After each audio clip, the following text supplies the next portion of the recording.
This is News Hour, or the Hour of News, or in this case, 10 minutes. Today we will talk about the Western Sahara in celebration of the 45th anniversary of the Green March. We are joined by 2 historians and 1 expert on modern-day Morocco. First, some practical info. Have you ever noticed the grey area on the map of Africa, known as the Western Sahara? The area in the northwest of Africa has caused us a lot of disputes over the years. The Western Sahara borders Mauritania, Algeria and Morocco. The area is rich in phosphate, which is in high demand all over the world because of its use as fertilizer in agriculture all over the world. The Western Sahara has a population 30 times as small as the Netherlands and covers 5 times as much area. The low population is caused because of the big desert, which covers more than half of the country and makes it hard to live in. The waters near the 1,000-kilometer long coastline are rich in fish, which accumulates to 66% of the export. Another thing which attracts people to the Western Sahara is the crude oil, which is expected to be in the ground. Now our historians will tell us more about the history of the Western Sahara and its disputes with Morocco. Spain had a lot of influence in that time in Morocco and the Western Sahara. Can you tell us a bit more about it? Yes. Since the 18th century, Spain had a lot of influence on Morocco, and since 1884, the Western Sahara became a Spanish colony even. When Morocco became independent from France, the Spanish did not want to give up their territory. The Moroccan people, they wanted their territory back because they felt that the Western Sahara was a legitimate piece of Morocco, as the Sahaya people who lived there actually wanted to become part of the Kingdom of Morocco. So really the Moroccans felt it was their ownership, the Western Sahara. And were there other people interested in the Western Sahara? Yes, most certainly. There were multiple parties. You had Spain and Morocco, but you also had the neighboring country Mauritania and the revolting Polisario Front. They wanted the Western Sahara badly. The Polisario Front, it's a brilliant front. It's all about revolutionizing, and it stands for the Frente Popular para la Liberación de Saguaya el Hamra de Rio de Oro, or abbreviated the Polisario Front, and it's an independence movement by the native inhabitants of the Western Sahara. This violence-based front, they were really based on violence. They were terrorists, and they also started this guerrilla, which we'll hear more about later. It was formed in 1973 with the ideology of an independent Western Sahara as an independent country. This front was financially and militarily supported by Algeria and some other countries because they had conflicts with Morocco. So they really wanted to beat Morocco basically with this Polisario Front. The other party, which was a new party interested, was the neighboring country of the Western Sahara, Mauritania. They felt they had at least some sort of right in owning this piece of land because, well, they neighbored it. Thank you, Joep. Now we'll go to Remco, who will tell us a bit more about international justice. Before the Polisario Front started using any kind of violence, the case was presented to the International Court of Justice, right? Yes, the case was presented to this International Court of Justice in The Hague. The court acknowledged the links between the Western Sahara and Morocco, even as links between Mauritania and the Western Sahara. On the other hand, both countries never ruled over their lap of land. So the verdict was the Western Sahara must get decolonized, the locals are granted right to self-determination. This was seen as an absolute win in the eyes of the Polisario Front, because it looked like an independent state from now on for the native inhabitants. But after this verdict, Morocco wasn't happy, correct? Well, King Hassan II interpreted the verdict to be in his advantage. The link between Morocco and the Western Sahara was finally acknowledged, meaning he had the right to rule the Western Sahara. On the 6th of November 1975, he sent 350,000 Moroccans to the borderline. He did this for 3 reasons. The first one, Spain had to be suppressed by the Moroccans to show authority and dominance. Secondly, Morocco was quite divided. So for the sake of unity, he sent the mass of people from different provinces to bond. And lastly, the Western Sahara is very rich of all kinds of resources. So for economic and nationalistic purposes, they annexed the land. Thank you, Remco. Now we'll go back to you, who will tell us a bit more about the Madrid Accords and the Guerrilla War. You wanted to tell us something about the Madrid Accords, correct? Yes, because that was a very important happening in the entire topic of the Western Sahara. Because Spain had a colony there. So it was, after all, an interesting party, of a party interested in the Western Sahara. Yet they retreated according to the Madrid Accords, which was a signed treatment, signed in 1975, roughly a week after the Green March. Spain retreated for two reasons.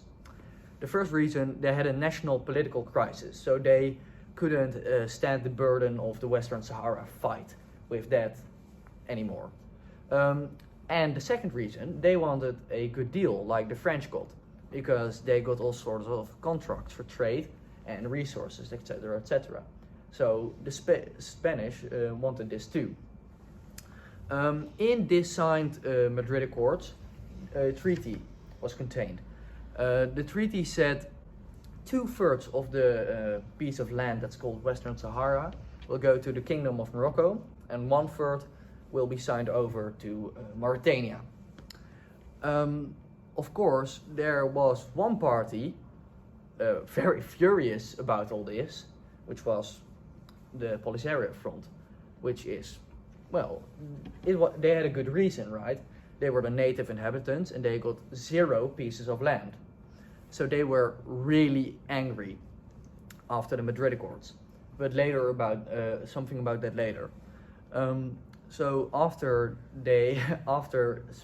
Spain signed a humongously large piece of land over to Morocco, basically, they wanted a deal, like the French got. They didn't. They only got some sort of half trade about the exploitation of the fish waters due to the coastline. So they got some fish more, they didn't get any more. Back to that guerrilla war, which started because of the angry Polisario Front. The Polisario Front was furious, because they thought, well, they can't do this. They can't sign such Madrid Accords because, well, it's in battle with the verdict of the International Court of Justice from The Hague. It said that the no rights from the Western Sahara would be for Morocco or for Mauritania. So as Morocco and Mauritania moved to dictate control of the Western Sahara, were met with heavy resistance from the Polisario Front. This was backed financially and militarily from Algeria, which a country mad at Morocco. At the 26th of 1976, all Spanish forces were withdrawn from the Western Sahara, which they said they would do in the Madrid Accords. The very next day, the Polisario Front proclaimed the Sahrawi Arab Democratic Republic, claiming the Western Sahara as their land, because they were the native inhabitants. In 1979, the Polisario Front and Mauritania signed a peace treaty, saying that Mauritania abandoned all the claims to this piece of land that they got, which essentially, in the eyes of the Polisario Front, was never theirs to be claimed. This caused even more dispute between the two fronts of the Polisario Front and Morocco. This is the start of a guerrilla war. In this guerrilla war, the Polisario Front attacked Moroccan and Mauritanian bases, despite the fact that they signed a peace treaty with the Mauritanian bases. They had a lack of resources, so they still attacked Mauritania. They attacked troops and cities. They striked even the iron mines of Zurate, which is a big income for Mauritania, but also had a lot of resources that could be used by the Polisario Front.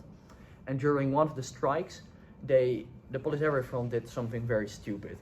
They captured some French technicians, really insignificant, but they held them hostage, which got these French people, who were basically bosses of Morocco, really angry. They had two reasons to be angry. They were mad because they captured French people, the Polisario Front, And if this Polisario Front were to win and even take parts of Morocco, the French would get less from their trade. So they went all in on Morocco. All the French Air Force pilots started attacking this Polisario Front. Not long after, very reasonably, this leader of the Polisario Front died. Their new leader, Mohammed Abdelaziz, immediately agreed to ceasefire with the Mauritanian, even as with Morocco. Thank you, Joep.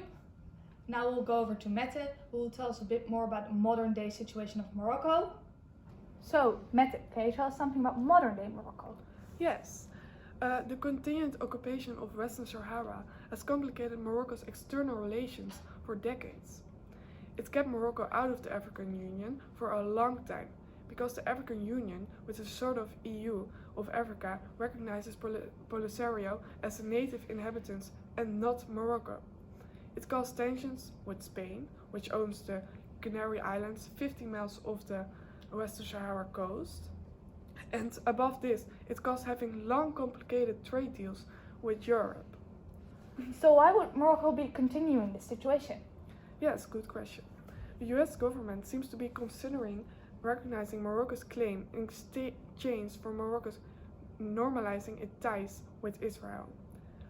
While the UN continues to mediate between the parties involved, there has been no progress since 1991.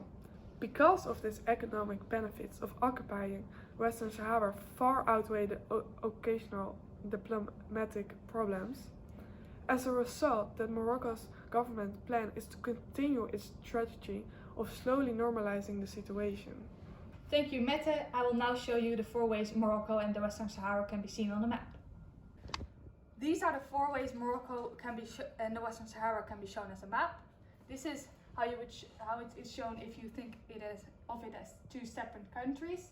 This is how the EU sees Morocco and the Western Sahara.